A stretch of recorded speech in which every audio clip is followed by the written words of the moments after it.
अयोध्येतील राम मंदिर देणगी चोरी प्रकरणी सांगलीमध्ये काँग्रेसकडून सत्याग्रह आंदोलन करण्यात आले आहे। सांगली मिरज रस्त्यावरील हनुमान मंदिरासमोर काँग्रेस जिल्हाध्यक्ष विक्रम सावंत आणि शहर जिल्हाध्यक्ष राजेश नाईक यांच्या नेतृत्वाखाली टाळभजन आंदोलन करण्यात आले। राम मंदिर चोरी प्रकरणाचा निषेध नोंदवत भाजप सरकारचा निषेध नोंदवण्यात आला। तातडीने या प्रकरणी सखोल चौकशी करून दोषींवर कडक कारवाई करावी, अन्यथा काँग्रेसकडून पुढील काळात तीव्र आंदोलन करण्यात येईल असा इशारा देण्यात आला आहे।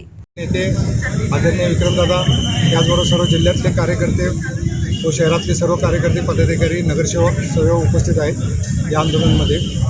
जे रामाच्या नावावर लूट करून भाजपनं देशात महापूर माजवला आहे आणि रामाच्या नावावर देणगी गोळा करून त्याचा वापर राजकीय आणि वैयक्तिक स्वार्थासाठी केलेला आहे। त्यासाठी हे आंदोलन चालू केलेलं आहे। हे आंदोलन करत असताना ज्यांनी रामाच्या नावावर मतं मागून पैसे मिळवले, सत्ता मिळवून सुद्धा आता पैसे मिळवायच्या नादाला लागले, अशा लोकांना अटक व्हावी आणि त्यासाठी आता आम्ही जाऊन इथनं पोलीस स्टेशनला एक अर्ज देणार आहे आणि त्यांच्यावर FIR दाखल करावं म्हणून सांगणार आहे। यासाठी हे आंदोलन चालू केलं।